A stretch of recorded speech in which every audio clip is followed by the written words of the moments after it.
Good morning दोस्तों। तो चलिए एक बार फिर से मोस्ट इंपॉर्टेंट करेंट अफेयर्स लेके आए हैं जो कि तमाम एग्जाम के लिए महत्वपूर्ण होगा। तो चलिए सेट लगाते हैं और आप लोग भी सेट लगाइए। पिछले कुछ दिन से वीडियो नहीं आ पा रहा है तो इसके लिए सॉरी। तो आप जो है रेगुलरिटी बना के देखते रहिए और इसका जो है आंसर लगाते रहिए। तो पहला क्वेश्चन से स्टार्ट करेंगे। आप लोगों से रिक्वेस्ट है कि जो भी एग्जाम है उन सभी में करेंट अफेयर्स 20 से 25 क्वेश्चन पूछे जा रहे हैं। तो इसका ध्यान रखते हुए इसका जो है तैयारी करना बहुत अनिवार्य है। तो पहला क्वेश्चन से स्टार्ट करते देखिए। कह रहा इजराइल के अगले प्रधानमंत्री का नाम बताएं जिसकी पार्टी को आम चुनाव में बहुमत हासिल हुआ है। तो आंसर हो जाएगा बेंजामिन नेतन्याहू। आंसर नंबर जो है बी हो जाएगा। इन्होंने यानी बेंजामिन नेतन्याहू को जो है टोटल अगर देखा जाए तो 120 सीटों में 64 सीट पे इन्होंने दर्ज की और इन्हें पुनः जो है प्रधानमंत्री के पद के दावेदार हो गए हैं। ये जो है लिकुड पार्टी से हैं और इन्होंने 15 वर्ष तक पीएम रह चुके हैं। लेकिन क्या हुआ कि भ्रष्टाचार से घिर जाने के कारण 2021 में इन्हें पद से इस्तीफा देना पड़ा और पुनः जो है दूसरे पार्टी जो कि येर लेपिड बने थे पीएम और फिर जो है उन्होंने इस्तीफा दिया और फिर से आम चुनाव के बाद लिकुड पार्टी के जो कि 120 में से 64 सीट जीत लिए हैं और इन्होंने फिर से क्या किया 15 नवंबर को प्रधानमंत्री के दावेदार होंगे और इन्होंने शपथ ग्रहण करेंगे। तो ध्यान रखिएगा आंसर नंबर इसका जो है बी हो जाएगा। क्वेश्चन से रिलेटेड जितने भी इम्पोर्टेंट फैक्ट है मैं आपको बताता हूँ जो कि एग्जाम की दृष्टि से बहुत महत्वपूर्ण है। नेक्स्ट क्वेश्चन देखिए। कह रहा है पाकिस्तान के पूर्व पीएम इमरान खान हमले में घायल हो गए, वे कौन सी रैली निकाल रहे थे। तो ध्यान रखिएगा पाकिस्तान के पूर्व पीएम जो हैं इमरान खान थे जो कि क्रिकेटर भी रह चुके हैं। वे रैली निकाल रहे थे और वहाँ पे हमले हो गए उन पे और वो क्या हो गए घायल हो गए। तो आंसर जो है इसका हो जाएगा long March. Option number A हो गया। उन्होंने लॉन्ग मार्च निकाल रहे थे और इसमें जो है उन्होंने दो मांगे रखी थी जो कि पहली मांगे चुनाव से संबंधित थी कि सही समय पे चुनाव हो और निष्पक्षता से चुनाव हो और दूसरी सेना के अधिकार को लेकर था कि सेना के जो डिसीजन होते हैं उसमें प्रधानमंत्री का भी कुछ भागीदार होना चाहिए। तो इसी को लेकर था और जिसमें क्या हुआ उस पर हमले हो गए और इसमें एक पत्रकार सहित 4 लोगों की मौत हो गई। तो ध्यान रखिएगा इसलिए ये बहुत इंपॉर्टेंट है। तो ध्यान रखिएगा लॉन्ग मार्च होगा इस रैली का नाम। नेक्स्ट क्वेश्चन देखते हैं। आप लोगों से रिक्वेस्ट है कि जिन दोस्तों ने तब सब्सक्राइब नहीं किए प्लीज़ सब्सक्राइब करके बेल आइकन को दबा लें ताकि आपको नोटिफिकेशन सही समय पे मिलेगा। और इसमें वीवीआई क्वेश्चन ही सारे के सारे दिए गए हैं। तो चलिए आप लोग अभी सब्सक्राइब कर दीजिए और बेल आइकन को दबा दीजिए क्योंकि वीडियो देखने के बाद आप लोग नहीं कर पाते हैं। तो चलिए अगला क्वेश्चन देखिए। कह रहा है ब्राज़ील के नए राष्ट्रपति कौन चुने गए हैं। ठीक है, तो ब्राज़ील के नए राष्ट्रपति जो है लुइस इनासियो लूला दा सिल्वा। आंसर नंबर क्या हो जाएगा तो डी हो जाएगा। ठीक है, लुइस इनासियो लूला दा सिल्वा जो है ब्राज़ील के नए राष्ट्रपति चुने गए हैं। इन्होंने 30 अक्टूबर 2022 को मौजूदा राष्ट्रपति जेयर बोल्सोनारो को हरा दिया और फिर से जो है इन्होंने क्या किया लुइस इनासियो लूला दा सिल्वा राष्ट्रपति चुने गए हैं। इन्हें प्यार से जो है लूला भी कहा जाता है। ध्यान रखिएगा यहाँ पे नाम में भी लूला है। ये 77 वर्ष के हैं।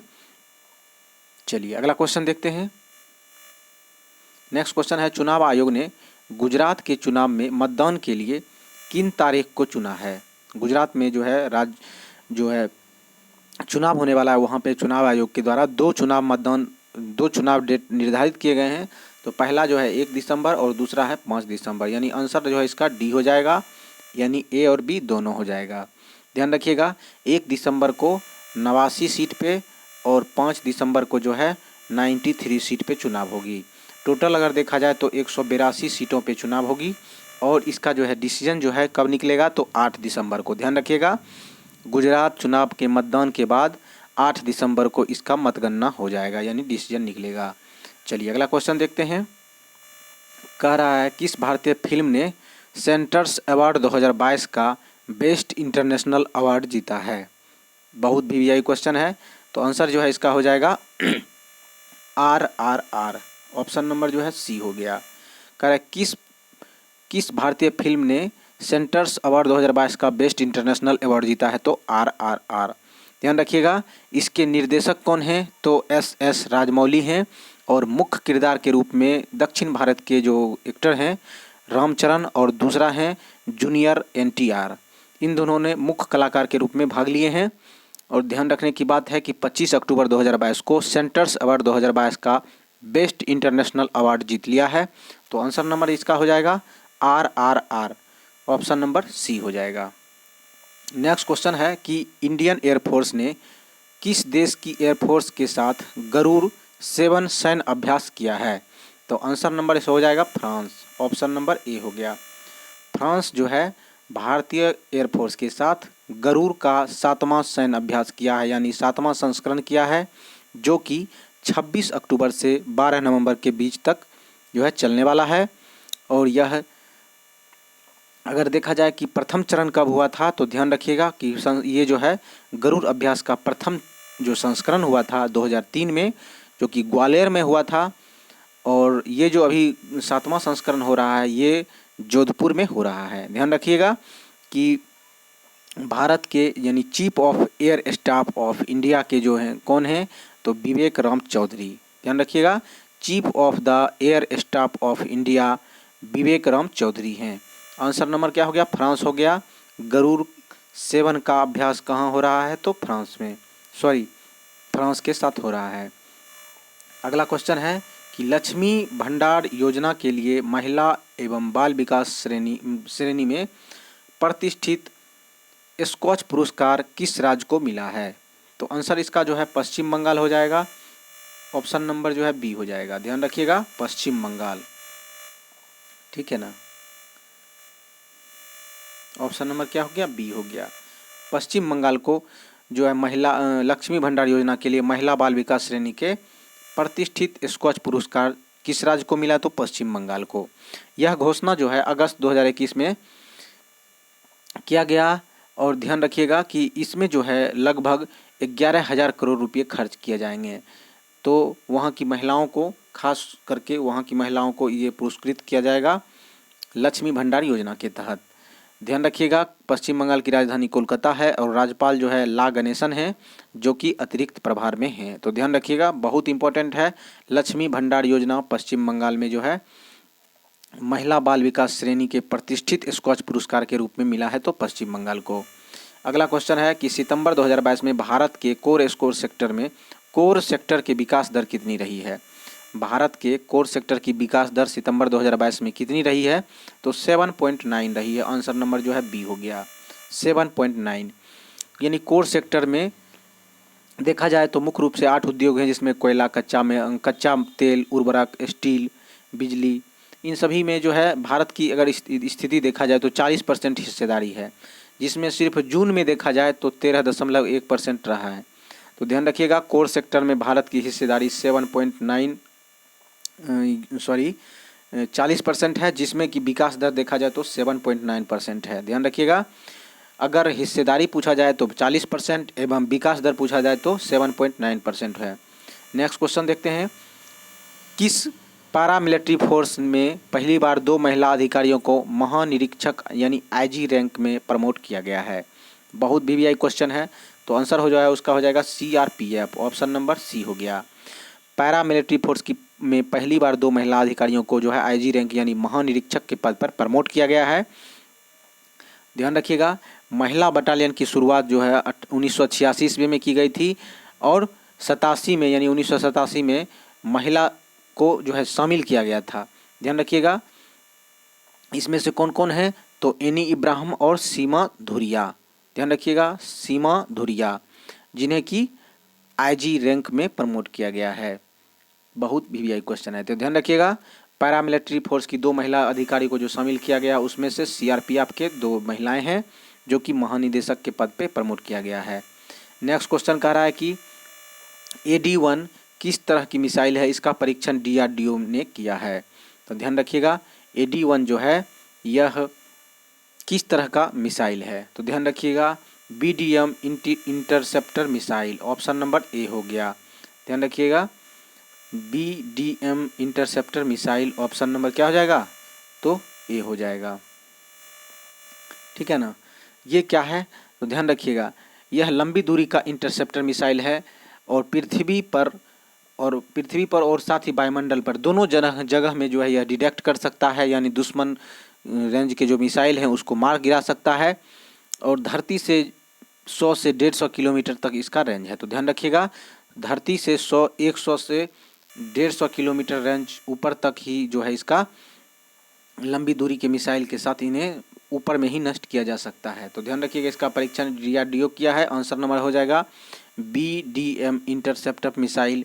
तो आंसर जो हो जाएगा DRDO के द्वारा परीक्षण किया गया। तो चलिए अगला क्वेश्चन देखते हैं। कह रहा है किन राज्यों और यूटी ने परफॉर्मेंस ग्रेडिंग इंडेक्स यानी PGI 2020-21 में स्कूली शिक्षा के मामले में बेहतरीन प्रदर्शन किया है। बहुत VVI क्वेश्चन है, तो ध्यान रखिएगा। आंसर जो है इसका हो जाएगा उपरोक्त में से सभी। ऑप्शन नंबर क्या हो जाएगा, तो डी हो जाएगा। करा यह शिक्षा मंत्रालय ने 3 नवंबर 2022 को जारी किया है और इसका जो है मुख्य उद्देश्य क्या है, तो ध्यान रखिएगा कि शिक्षा की गुणवत्ता को बढ़ाना और साथ ही पाठ्यक्रम जो है उसमें जो भी कमियां हैं उसमें सुधार करना है।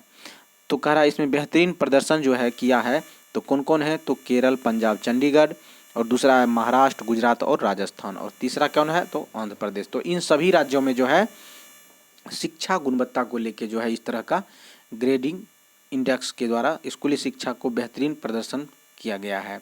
आंसर जो है डी हो जाएगा इनमें से सभी। नेक्स्ट क्वेश्चन है किस राज्य ने अपनी 23वीं स्थापना दिवस पर राष्ट्रीय जनजाति नृत्य उत्सव की मेजबानी की है। आंसर जो है इसका हो जाएगा छत्तीसगढ़। ठीक है, छत्तीसगढ़ क्या किया है कि वहाँ जो है 23वीं स्थापना दिवस पर जनजातीय नृत्य उत्सव की आयोजन की गई है, यानी उसकी मेजबानी की गई है। तो आदिवासी संस्कृति को ये बढ़ावा देने का इसका जो है मुख्य उद्देश्य है।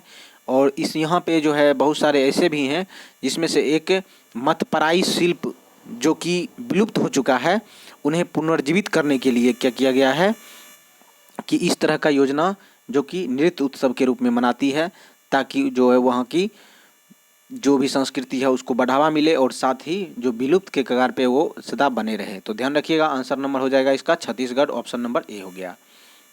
नेक्स्ट क्वेश्चन कह रहा है कि नासा ने सूर्य की एक तस्वीर ली जिसमें सूर्य की सतह पर काले धब्बे यानी आँखों और मुस्कान के समान ये काले धब्बे क्या हैं।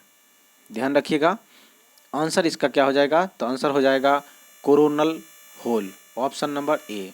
ध्यान रखिएगा, कोरोनल होल आखिर है क्या। कह रहा है कि नासा ने सूर्य की एक तस्वीर ली इसमें सूर्य की सतह पर काले धब्बे यानी आँखों और मुस्कान के समान ये काले धब्बे क्या हैं। ध्यान रखिएगा, ये जो है काले धब्बे जो तस्वीर ली गई है, तो अक्टूबर 2022 में एक तस्वीर ली गई थी जिसमें सूर्य के मुस्कुराते हुए तस्वीर को जो है दिखाया गया है। यह काला धब्बा है और इसे ही कोरोनल हॉल कहा जाता है, जो कि आम भाषा में बोलचाल में देखें तो सौर तूफान कहा जाता है। यह सौर तूफान जो है सूर्य से निकलती है और अंतरिक्ष में फैल जाती है। यह कई महीनों तक फैल सकती है और हो सकता है कि 1-2 महीने या 1 सप्ताह तक भी रह सकता है। तो ध्यान रखिएगा, इसको जो है क्या बोला जाता है, तो कोरोनल होल, जो कि तूफानी है, यानी तूफान हवा का अंतरिक्ष से सौर तूफान जो है अंतरिक्ष में निकलते रहती है। साथ ही अगर हम बात करें तो ये अल्ट्रा वायलेट लाइट से ही हम देख सकते हैं और इसे नंगी आंख से भी हम नहीं देख सकते हैं। तो ऑप्शन नंबर जो है इसका हो जाएगा कोरोनल होल। ध्यान रखिएगा, ये जो काले धब्बे हैं जो कि सौर तूफान है जो अंतरिक्ष में फैलती है, इसे हम अल्ट्रा वायलेट लाइट से ही देख सकते हैं और नंगी आंखों से हम देख नहीं सकते हैं। तो ऑप्शन नंबर इसका ए हो गया। बहुत VVI क्वेश्चन है इसमें सारे के सारे, तो आप पूरे वीडियो को जरूर देखिएगा। अगला क्वेश्चन है ICC की T20 रैंकिंग में नवंबर 2022 में नंबर 1 बल्लेबाज कौन बन गए हैं। तो आप लोग क्रिकेट से रिलेटेड जो भी होंगे उन्हें पता होगा। तो आंसर इसका हो जाएगा सूर्य कुमार यादव। आंसर नंबर क्या हो गया, डी हो गया। ICC के T20 रैंकिंग में 2022 में नंबर 1 पर बल्लेबाज कौन बन गए हैं, तो आंसर क्या हो जाएगा, तो सूर्य कुमार यादव। इन्होंने क्या किया, तो मोहम्मद रिजवान जो कि पाक के क्रिकेटर हैं उनको पीछे छोड़ दिया और T20 में इन्होंने 863, ध्यान रखिएगा 863 अंक लाकर उन्हें पीछे छोड़ दिया है। तो ऑप्शन नंबर इसका हो जाएगा D, Surya Kumar Yadav. Next question देखते हैं। रानीपुर वन्यजीव विहार अक्टूबर 2022 में यूपी का चौथा टाइगर रिजर्व बन गया है। यह किस जिले में स्थित है? ध्यान रखिएगा, रानीपुर वन्यजीव विहार अक्टूबर 2022 में यूपी का चौथा टाइगर रिजर्व जो बना है वह किस जिले में स्थित है? तो आंसर जो है इसका हो जाएगा चित्रकूट जिला। आंसर नंबर डी हो गया, यूपी के चित्रकूट जिला में है। ध्यान रखिएगा, यह यूपी का चौथा और भारत का 53वां टाइगर रिजर्व है। ध्यान रखिएगा, यूपी का चौथा और भारत का 53वां टाइगर रिजर्व है। यह जो है क्षेत्र बुंदेलखंड क्षेत्र में बना, यानी यह बुंदेलखंड क्षेत्र का प्रथम रिजर्व होगा। ध्यान रखिएगा, यूपी का चौथा एवं भारत का 53वां टाइगर रिजर्व बना है और देखा जाए तो बुंदेलखंड क्षेत्र का यह प्रथम रिजर्व होगा। और इस तरह से यह भारत सरकार के द्वारा टाइगर प्रोजेक्ट के तहत बनाया गया है, यानी टाइगर प्रोजेक्ट जो केंद्र सरकार का हिस्सा है उसी के तहत इसका जो है निर्माण किया जा रहा है। तो आंसर नंबर हो जाएगा डी, चित्रकूट। नेक्स्ट क्वेश्चन कह रहा है कि आरबीआई ने ई रूपी का पायलट टेस्टिंग स्टेज 1 नवंबर को लॉन्च किया। यह किस तरह की करेंसी है? तो ध्यान रखिएगा, यह किस तरह की करेंसी है? करेंसी की बात कर रही है तो आंसर हो जाएगा CBDC। ठीक है, किस तरह की करेंसी है? तो CBDC। ऑप्शन नंबर क्या हो जाएगा? ए हो जाएगा, सेंट्रल बैंक डिजिटल करेंसी। ठीक है, CBDC central bank digital currency इसका फुल फॉर्म है। इसमें जो है टोटल अगर देखा जाए तो 9 बैंकों को शामिल किया गया है। ई रूपी एक डिजिटल करेंसी है, इसमें मौजूदा करेंसी के समान ही करेंसी का वैल्यू होती है। साथ ही अगर देखा जाए तो इसे हम मोबाइल के वॉलेट की तरह काम करते हैं, मतलब काम करेगी। और साथ ही ये जो है आरबीआई के द्वारा जो है इसे जारी किया जाएगा। साथ ही इसकी मॉनिटरिंग भी की जाएगी कि किसके पास कितना ई करेंसी है। तो ध्यान रखिएगा, बहुत इंपॉर्टेंट क्वेश्चन है ये, क्वेश्चन आने की संभावना 100% है। तो ध्यान रखिएगा, CBEC आरबीआई के द्वारा जो जारी किया गया है उसका पूरा नाम है सेंट्रल बैंक डिजिटल करेंसी। चलिए अगला क्वेश्चन देखते हैं। करा track Asia cup 2022 cycling tournament की मेजबानी कौन सा राज्य करेगा? Track Asia cup 2022 cycling tournament की मेजबानी कौन सा राज्य करेगा? बहुत VVI क्वेश्चन है। चलिए इसका आंसर आप लोग देखिए, तो ध्यान रखिएगा इसका जो आंसर हो जाएगा वो हो जाएगा केरल। ध्यान रखिएगा, ऑप्शन नंबर जो है डी हो जाएगा, केरल में होगा। केरल में जो है 25 नवंबर 2022 को ये पहली बार आयोजित हो रही है ट्रैक एशिया कप 2022। इसमें जो है 25 देश भाग लेंगे। साथ ही भारतीय साइकिलिंग महासंघ की स्थापना कब हुई? तो 1946 में। इसका हेडक्वार्टर नई दिल्ली में है।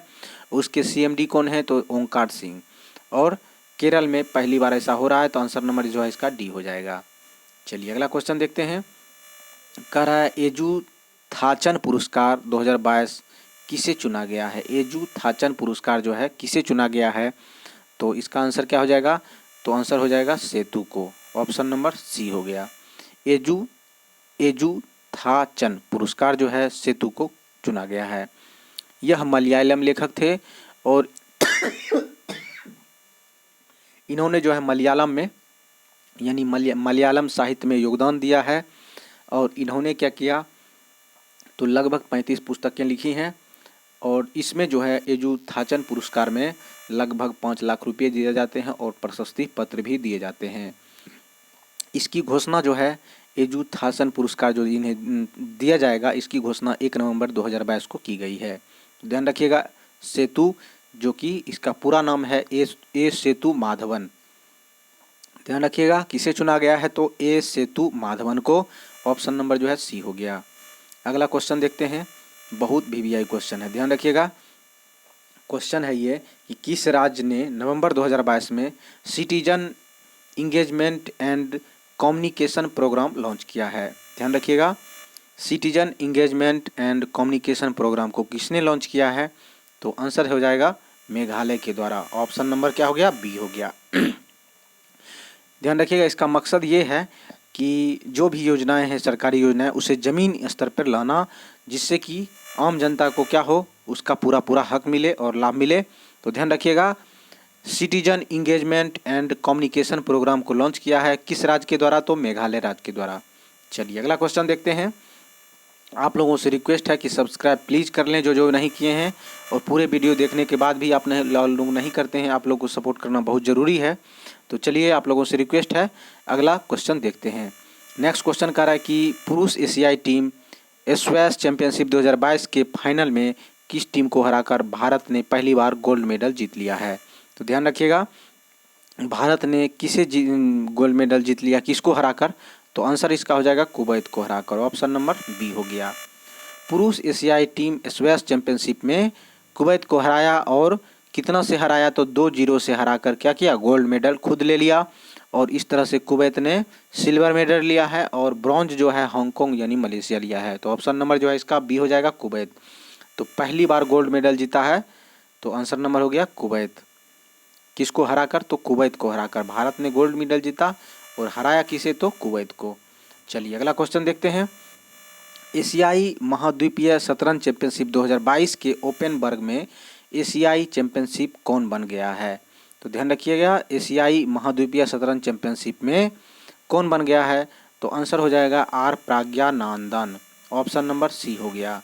ध्यान रखिएगा, ये जो हैं तमिलनाडु से बिलोंग करते हैं, और भारत के 52वें ग्रैंड मास्टर के रूप में इन्होंने 7 अंक लाकर ये एशियाई चैंपियनशिप पे बन गए हैं, यानी जीत लिए हैं। तो आंसर इसका हो जाएगा आर प्रज्ञानानंद। ठीक है, अगला क्वेश्चन देखते हैं। कह रहा है एशियाई महाद्वीपीय शतरंज चैंपियनशिप के महिला वर्ग में एशियाई चैंपियन कौन बनी है। तो ध्यान रखिएगा, महिला वर्ग में जो है कौन बन गई है। तो आंसर इसका हो जाएगा पीबी नंदिधा। ऑप्शन नंबर क्या हो गया, तो बी हो गया, पीबी नंदिधा, जो कि महिला वर्ग में एशियाई चैंपियनशिप बन गई है। ये भी तमिलनाडु से हैं, और साथ ही देखा जाए तो इन्होंने कितने अंक हासिल किए थे, तो 7.5 अंक हासिल किए थे, जबकि आर प्रज्ञानंदन ने 7 अंक ही हासिल किए थे, जबकि पीबी नंदिरा ने 7.5 अंक हासिल किए। और इसका जो है उद्घाटन कहाँ पे किया गया था, तो इसका आयोजन कहाँ किया गया था, तो नई दिल्ली में किया गया था। और ये तमिलनाडु से रिलेटेड है, यानी तमिलनाडु के निवासी हैं। तो आंसर नंबर जो है बी हो जाएगा इसका। चलिए अगला क्वेश्चन देखते हैं। कह रहा है global investors meet invest Karnataka 2022 का आयोजन नवंबर 2022 में हुआ। इसका उद्घाटन किसने किया। बहुत वीवीआई क्वेश्चन है, ध्यान रखिएगा। तो इसका आयोजन जो है पीएम नरेंद्र मोदी के द्वारा किया गया था। ध्यान रखिएगा, यह कर्नाटक में वर्चुअली रूप से उद्घाटन किया गया, और इस उद्घाटन का जो मुख्य उद्देश्य था कि दुनिया भर के देशों को अपने राज्य में निवेश करने के लिए आकर्षित करना है। साथ ही इसमें देखा जाए तो 300 कंपनियों ने भाग ली हैं। तो बहुत वीवीआई क्वेश्चन है, ध्यान रखिएगा। नरेंद्र मोदी के द्वारा ग्लोबल इन्वेस्टर्स मीट का उद्घाटन कर्नाटक में हुआ था, और जिसका उद्घाटन नरेंद्र मोदी ने किया था, और वो भी वर्चुअली रूप से उद्घाटन किया था। चलिए अगला क्वेश्चन देखते हैं। विश्व सुनामी जागरूक दिवस कब मनाया जाता है। तो ध्यान रखिएगा, 5 नवंबर को मनाया जाता है विश्व सुनामी जागरूक दिवस। ऑप्शन नंबर क्या हो गया, बी हो गया। ठीक है ना, बहुत वीवीआई क्वेश्चन है। सुनामी जागरूकता एक प्राकृतिक घटना है, जिससे के बारे में पूरे जनता को सूचित करना मानव का अधिकार है। तो ध्यान रखिएगा, ऑप्शन नंबर इसका जो है बी हो जाएगा, 5 नवंबर। चलिए अगला क्वेश्चन देखते हैं। सुप्रीम कोर्ट ने बलात्कार के मामले में किस प्रकार के टेस्ट को रोक लगाने का निर्देश दिया है। बहुत वीवीआई क्वेश्चन है, बहुत दिनों से ये चर्चा में रहा है। तो ध्यान रखिएगा, आंसर हो जाएगा 2 finger test. Option number A हो गया। 2 फिंगर टेस्ट या 3 फिंगर टेस्ट भी इसे कहा जाता है। तो ध्यान रखिएगा, 2 फिंगर टेस्ट या 3 फिंगर टेस्ट, इसमें जो है लड़की के प्राइवेट पार्ट में 2 उंगली डालकर इसकी वर्जिनिटी को टेस्ट किया जाता है। तो ध्यान रखिएगा, इसीलिए जो है इस पे सुप्रीम कोर्ट ने बलात्कार के मामले में इस तरह का टेस्ट किया जाता है। तो सुप्रीम कोर्ट ने इन्हें रोक लगा दी है। अब जो भी ये टेस्ट करेगा उस पे जो है दोषी माना जाएगा। तो इस तरह से जो है आंसर इसका हो जाएगा 2 फिंगर टेस्ट। चलिए अगला क्वेश्चन देखते हैं। पुस्तक Delhi university celebrating 100 glorious years के लेखक का नाम बताएं, जो कि केंद्रीय मंत्री भी हैं। तो बहुत वीवीआई क्वेश्चन है। पुस्तक Delhi university celebrating 100 glorious years के लेखक का नाम बताएं जो कि केंद्रीय मंत्री भी रह चुके हैं। तो आंसर हो जाएगा हरदीप सिंह पुरी। ऑप्शन नंबर क्या हो गया? सी हो गया। हरदीप सिंह पुरी जो है पेट्रोलियम और प्राकृतिक गैस मंत्रालय हैं और शहरी और आवास मंत्रालय भी हैं। तो ध्यान रखिएगा, इन्होंने जो बुक लिखी है उस बुक का जो है प्रस्तावना जो एक्टर हैं भारत के अमिताभ बच्चन, तो अमिताभ बच्चन के द्वारा इस पुस्तक का प्रस्तावना भी लिखा गया है। और इसके लेखक का नाम बताएं तो ध्यान रखिएगा केंद्रीय मंत्री रह चुके हैं, केंद्रीय मंत्री हैं हरदीप सिंह पुरी जो कि पेट्रोलियम एवं प्राकृतिक गैस मंत्री हैं। तो ध्यान रखिएगा इसके प्रस्तावना कौन लिखे हैं? तो अमिताभ बच्चन लिखे हैं इस पुस्तक के। बहुत भी क्वेश्चन है। अगला क्वेश्चन देखते हैं। कह रहा है मच्छू नदी पर बना हैंगिंग ब्रिज टूटकर गिर गया, यह किस राज्य के मोरबी जिले के ब्रिज था? ध्यान रखिएगा, मच्छू नदी पर बना हैंगिंग ब्रिज टूटकर गिरा, यह किस राज्य के मोरबी जिले का केबल ब्रिज था? आंसर जो है इसका हो जाएगा बी यानी गुजरात। ऑप्शन नंबर क्या हो गया? बी हो गया। ध्यान रखिएगा गुजरात के मोरबी जिले में मच्छू नदी पर जो है केबल ब्रिज बना था और 30 अक्टूबर को जो है यह टूटकर गिर गया, जिसमें से 350 से अधिक लोग क्या हुए? नदी में गिर गए। और साथ ही एनडीआरएफ की टीम के द्वारा निकाला गया, जिसमें कि 145 के आसपास की मौत हो गई थी। ध्यान रखिएगा ऑप्शन नंबर जो है इसका बी हो जाएगा। गुजरात के मोरबी केबल ब्रिज था, गुजरात में था और मोरबी जिले में था। ध्यान रखिएगा बहुत वीवीआई क्वेश्चन है। और ध्यान रखने की बात है ये कि इस पुल को बनाया किसने था? तो मोरबी के राजा बाघजी राव जी ने। ध्यान रखिएगा मोरबी के राजा बाघजी रावा जी ने बनाया था, जो कि ब्रिटिश इंजीनियर इसमें शामिल हुए थे बनाने में। और इसको 1789 ईस्वी में जो है 1779 ईस्वी में जो है इसको बनाया गया था। और ध्यान रखिएगा गुजरात की राजधानी कहाँ है? तो गांधीनगर। राज्यपाल कौन है? तो आचार्य देवव्रत। और सीएम कौन है? यानी तो भूपेंद्र भाई पटेल। ऑप्शन नंबर जो है इसका बी हो जाएगा। गुजरात के मोरबी जिले का जो है केबल ब्रिज था जो कि मच्छू नदी पर बना था और वो टूट के गिर गया और उसमें 145 के आसपास लोगों की मृत्यु हो गई थी। चलिए अगला क्वेश्चन देखते हैं। कह रहा है कि वर्ष 2022 में अक्टूबर में जीएसटी राजस्व कितना रहा? बहुत वीवीआई क्वेश्चन है। वर्ष 2022 अक्टूबर में जीएसटी का राजस्व कितना रहा? तो ध्यान रखिएगा आंसर जो है इसका हो जाएगा 151 लाख करोड़। आंसर नंबर क्या हो गया? सी हो जाएगा 151 लाख करोड़। ध्यान रखिएगा जीएसटी राजस्व कितना रहा, तो इसको जारी कौन करता है? तो ध्यान रखिएगा वित्त मंत्रालय के द्वारा ये सब जारी होती है। ध्यान रखिएगा जीएसटी 3 प्रकार के होते हैं, सीएजीएसटी, एसजीएसटी और आईजीएसटी। इन तीनों प्रकार के जीएसटी को टोटल अगर देखा जाए तो कितना राजस्व रहा? तो 151 लाख करोड़। आंसर नंबर जो है इसका सी हो जाएगा। नेक्स्ट क्वेश्चन कह रहा है कि चुनाव आयोग ने 2 दिवसीय international conference on roll, framework and capacity of election management bodies की मेजबानी कहाँ की है? तो ध्यान रखिएगा आंसर जो है इसका हो जाएगा नई दिल्ली में। ऑप्शन नंबर क्या हो गया? सी हो गया। नई दिल्ली में जो है चुनाव आयोग के द्वारा ये किया गया आयोजन और इसकी मेजबानी कहाँ हुई? तो नई दिल्ली में हुआ।